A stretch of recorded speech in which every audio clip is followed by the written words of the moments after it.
Hello दोस्तों, स्वागत है आप सबका शोएब सर अकेडमी में। चलिए देखते हैं हम लोग डीएलएड थर्ड सेमेस्टर और विषय विज्ञान। ठीक है, चलिए आज क्या है, अध्याय आपका वही है प्रकाश और क्लास 2, है ना। क्लास फर्स्ट हमने कल पढ़ ली थी और क्लास 2 आज हमारे द्वारा। ठीक है, चलिए आगे चलते हैं। इसमें हमें सीधा सीधा हम देखते हैं क्या है, प्रकाश यानी कि लाइट, प्रकाश का प्रवर्तन और संचरण। यहाँ पर हम देखेंगे प्रकाश का संचरण क्या होता है, प्रोपगेशन ऑफ लाइट। ठीक है, चलिए सरल रेखीय संचरण। प्रकाश हमेशा एक सीधी रेखा स्ट्रेट लाइन में गमन करता है, इसे प्रकाश की किरण रे ऑफ लाइट कहते हैं। समझ में आया? ये चीज़ हमने कल भी बताई थी कि जो हमारा प्रकाश होता है वो एक सीधी रेखा में चलता है। सरल रेखीय संचरण यानी कि प्रोपगेशन, जो लाइट होती है उसका प्रोपगेशन क्या होता है, संचरण क्या होता है। प्रकाश हमेशा एक सीधी रेखा में चलती है या गमन करती है, इसे प्रकाश की किरण कहते हैं। गति, स्पीड क्या होती है निर्वात में वैक्यूम की, हवा, जैसे कि स्पीड, है ना। निर्वात और हवा में प्रकाश की चाल सबसे अधिक होती है। समझ में, निर्वात और हवा में प्रकाश की चाल सबसे अधिक होती है। ठीक है ना। थ्री क्या था बताइए, कमेंट में बताइएगा आप सभी, क्या था? 3 × 10⁸ है ना, मीटर पर सेकेंड। ओके, चलिए इसमें देखिए बेटा कुछ एक्टिविटी दिया गया है। ठीक है ना, एक्टिविटी में दिया गया है, यहाँ देखिए। चलिए एक्टिविटी में देखिए, क्लास की एक्टिविटी उदाहरण, एक सीधी नली जलती हुई मोमबत्ती को देखिए, है ना। एक सीधा सा पतला सा पाइप लीजिए, नली यानी कि, और उससे एक मोमबत्ती को देखिए और फिर उस पाइप को मोड़ कर देखना। मोड़ कर देखिए, मुड़ी हुई नली से क्या मोमबत्ती नहीं दिखाई देगी, जिससे सिद्ध होता है कि प्रकाश की, है ना, जिससे सिद्ध होता है कि प्रकाश सीधा चलता है। चलिए फिर देखिए, प्रकाश का प्रवर्तन, मोस्ट इम्पोर्टेंट टॉपिक, लगभग इजी भी होता है और सभी को आता भी है। इसमें क्या है, इसमें हम देखेंगे, इसमें जो है हमारा, जब प्रकाश का प्रवर्तन क्या होता है, मेन पॉइंट ये है, जब प्रकाश की किरण, है ना, जब प्रकाश की किरण किसी चमकदार या चिकनी सतह से टकराकर वापस उसी माध्यम में लौट आती है तो इस घटना को प्रकाश का प्रवर्तन कहते हैं। इसी के कारण हमें वस्तुएं दिखाई देती हैं। जैसे हमने कल की क्लास में क्या बताया था कि एक गुड़िया होती है जो अंधेरे में एक अंधेरे कमरे में होती है और भोलू आता है, उसको नहीं दिखाई देती है वो। फिर जब वो टॉर्च मारता है तो क्या होता है, टॉर्च से जो प्रकाश होती है, वो टॉर्च से जो प्रकाश होती है ना, वो वहाँ गुड़िया तक पहुँचती है और फिर उससे वही रिफ्लेक्ट होकर वापस फिर उसके आँखों तक पहुँचती है। इसी कारण उसको क्या दिखाई देता है, इसी कारण भोलू को वो गुड़िया दिखाई देती है। ओके, इसी तरह से, और वो ये कौन सी घटना है, ये प्रकाश का परिवर्तन ही है जिसके कारण हमें वस्तुएं दिखाई देती हैं। ओके, चलिए यहाँ पे देखिए, इसका एक इमेज दिया गया है समझने के लिए। प्रकाश का परिवर्तन क्या होता है, आपतित किरण यानी कि आने वाली किरण और परावर्तित किरण यानी जाने वाली। समझ में, आने वाली किरण और परावर्तित किरण मतलब जाने वाली। समझ में आया, ये आने वाली जाने वाली। इसके बाद क्या होता है, और ये एक समतल दर्पण है यानी कि शीशा, चमकदार सतह है, वहाँ पर प्रकाश आती है और टकरा करके फिर उसी माध्यम में वापस चली जाती है ना। इसी को प्रकाश का प्रवर्तन कहते हैं। और इस पर क्या होता है, एक अभिलंब, है ना, ये अभिलंब ऐसे खींचा जाता है ना, जहाँ पे एक पॉइंट होता है। ठीक है, आप यहाँ पे आपतित किरण जहाँ पे गिरती है ना, इसको आपतन बिंदु बोलते हैं, यहाँ से प्रवर्तित हो जाती है, उसी पॉइंट पे एक अभिलंब खींचा जाता है। ठीक है, यहाँ पर ये वाला जो पॉइंट होता है, ठीक है, और ये दोनों जो एंगल बनाते हैं वो दोनों क्या बनाते हैं, सेम बराबर एंगल बनाते हैं। ठीक है, ये चित्र आप सभी बना लीजिएगा। चलिए आगे बढ़ते हैं। क्या हो जाएगा, प्रवर्तन के नियम। ठीक है ना, जो आपने प्रकाश का प्रवर्तन पढ़ा है उसका नियम देखिए। प्रवर्तन के नियम क्या होते हैं? इसके मुख्य नियम हैं जो परीक्षा के लिए बहुत महत्वपूर्ण है। प्रथम नियम इसका क्या होता है? आपतित किरण, परावर्तित किरण तथा आपतन बिंदु पर खींचा गया अभिलंब तीनों एक ही तल में होते हैं। ये मोस्ट इम्पॉर्टेंट है बेटा, ये वाला है ना, ये वाला क्या है, मोस्ट इम्पॉर्टेंट है आपका, ये आता है।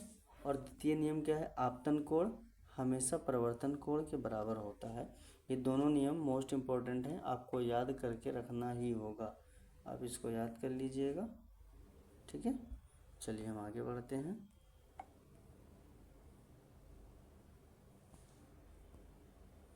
ठीक है, एंगल आई और एंगल आर। यहाँ पर हम क्या देखते हैं? दर्पण के टाइप देखते हैं। दर्पण के टाइप क्या देखते हैं? 3 तरह के होते हैं नॉर्मली देखा जाए तो। प्रवर्तन की गहराई, जो प्रवर्तन होता है इसकी गहराई को समझने के लिए दर्पण यानी मिरर को समझना ज़रूरी है। जैसे कि समतल दर्पण क्या होता है? जो हम घरों में चेहरा देखने के लिए उपयोग करते हैं। इसमें प्रतिबिंब सीधा और बराबर बनता है, मतलब जैसे हम होते हैं वैसे दिखाई देते हैं। किसमें किसमें दिखाई देते हैं? समतल दर्पण में। गोलीय दर्पण क्या होता है? गोलीय से आपको जाहिर हो रहा है कि ये गोल या 2 प्रकार के होते हैं, अवतल दर्पण और उत्तल दर्पण। चलिए देखते हैं। अवतल दर्पण की क्या खासियत होती है? अंदर की ओर धंसा हुआ चमकदार तल, उदाहरण के लिए चम्मच या अंदरूनी भाग। उपयोग, डॉक्टर द्वारा आँख, नाक, आँख, कान देखने में टॉर्च है ना, टॉर्च की हेडलाइट में लगा हुआ होता है। मतलब कि जो इस तरह का होगा मिरर, ऐसे अंदर चम्मच की तरह, तो ये वाला जो है पार्ट, ये क्या होगा? ये वाला जो चिकना वाला पार्ट होगा यही अवतल दर्पण कहलाता है। ठीक है, इसी के साथ साथ जब हम क्या आगे बढ़ते हैं और यहाँ पर हम देखेंगे यहाँ पर हम देखेंगे उत्तल दर्पण क्या होता है? बाहर की ओर उभरा हुआ चमकदार, उदाहरण चम्मच का बाहरी भाग। उपयोग, गाड़ियों के साइड मिरर, पीछे का ट्रैफिक देखने के लिए। आप देखे होंगे, आप सब बाइक चलाते होंगे, स्कूटी चलाती होंगी और देखते होंगे दाहिने तरफ जो आपके बाइक में, या बाएं तरफ भी देखो, दाहिने बाएं दोनों तरफ जो शीशे लगे होते हैं, और तो उन पीछे का क्या होता है? छोटा सा शीशा होता है, लेकिन बाहर की क्या चीज़ है? पूरी सड़क दिखाई देती है, पूरी रोड अच्छे से दिखाई देती है। तो वो उसमें कौन सा दर्पण लगा होता है? आप बताएंगे उत्तल दर्पण। चलिए ठीक है, अब हम आ जाते हैं अभ्यास प्रश्न पे। कुछ प्रश्न हैं हमारे, उन प्रश्न को हम कर लेते हैं। ठीक है, ये 10 प्रश्न दिए गए हैं, महत्वपूर्ण प्रश्न हैं। सबसे पहले तुम वस्तुनिष्ठ करेंगे। सबसे पहले आपको बताना है इसमें कि निर्वात में प्रकाश की चाल क्या होती है। हमने अभी के बताया था आपको, 3 × 10⁸ ये वाला सही होगा, सॉरी मिस्टेक हो गया, ये 3 × 10⁸। हाँ, यहाँ समझ गए। चलिए, गाड़ियों का पीछे का दृश्य देखने के लिए किस प्रकार के दर्पण का उपयोग होता है? बताइए। अभी बताया आप सबको किस तरीके का? उत्तल दर्पण। ठीक है, चलिए देखिए क्या है उत्तल दर्पण। फिर नेक्स्ट हम देखते हैं यहाँ पर। ठीक है, यहाँ पर बताएं क्या होगा? यदि आपतन कोण एंगल आई का मान 45 है ना सर्कल में, तो प्रवर्तन कोण है ना, प्रवर्तन कोण एंगल आर का मान होगा। बताइए, चूज करिए इसमें से कौन सा होगा, बोलो। कह रहे हैं कि यदि आपतन कोण जो हमारा है क्या होगा, ये क्या देखेंगे? यदि आपतन कोण हमारा जो है एंगल आई का मान इतना है, ठीक है, तो प्रवर्तन कोण एंगल कोण हमने बताया था कि क्या होगा? एंगल जो ऐसे होता है, प्रकाश का प्रवर्तन में एक तरफ से प्रकाश आती है और जाती है। आपतित किरण ये हो गई, प्रवर्तित किरण ये हो गई, यहाँ पे पॉइंट है, ये आपतन बिंदु हो गया, इस पर खींचा गया अभिलंब, यहाँ पर एंगल आई बनता है, यहाँ पर आर बनता है, दोनों आपस में एक दूसरे के बराबर होंगे। ये 45 होगा, तो ये भी 45 होगा। समझ गए? ओके, चलिए आगे चलते हैं हम।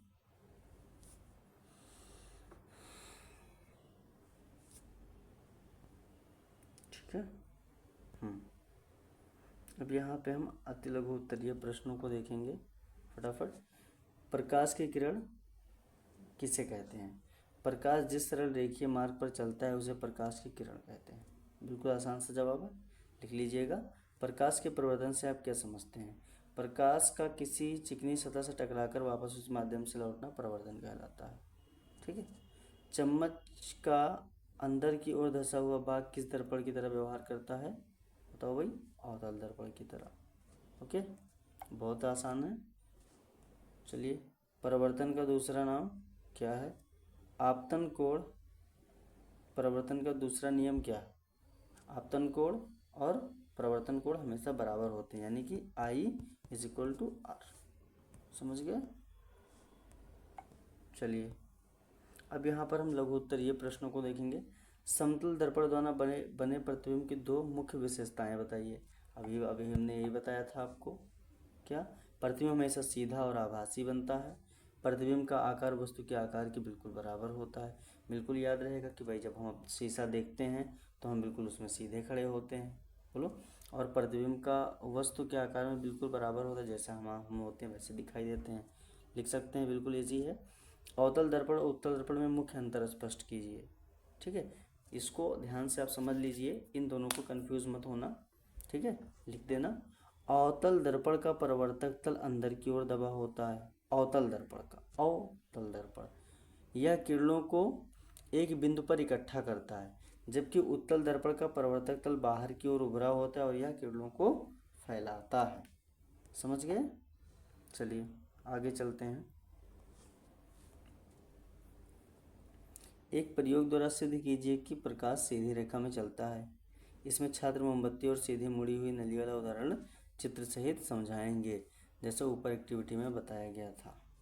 ठीक है, तो ऐसे ही आप कर देंगे। इसमें दिखा देंगे, एक मोमबत्ती बना देंगे, एक नली ले लेंगे। पहले मोमबत्ती से मोड़ कर दिखाएंगे कि दिख रहा है, दूसरी मोमबत्ती घुमा करके दिखाएंगे नहीं दिख रहा है। तो इसके माध्यम से स्पष्ट हो जाता है कि भाई जो प्रकाश होता है वो सीधे चलता है, अगर मुड़ करके चलता तो उस नली में मुड़ करके दिखाई देता। ठीक है। साथ साथ मोस्ट इम्पोर्टेंट भाई, आप सब लोग बताएं कि आप क्लास कैसी लगी, कमेंट बॉक्स में ज़रूर बताएं। ठीक है,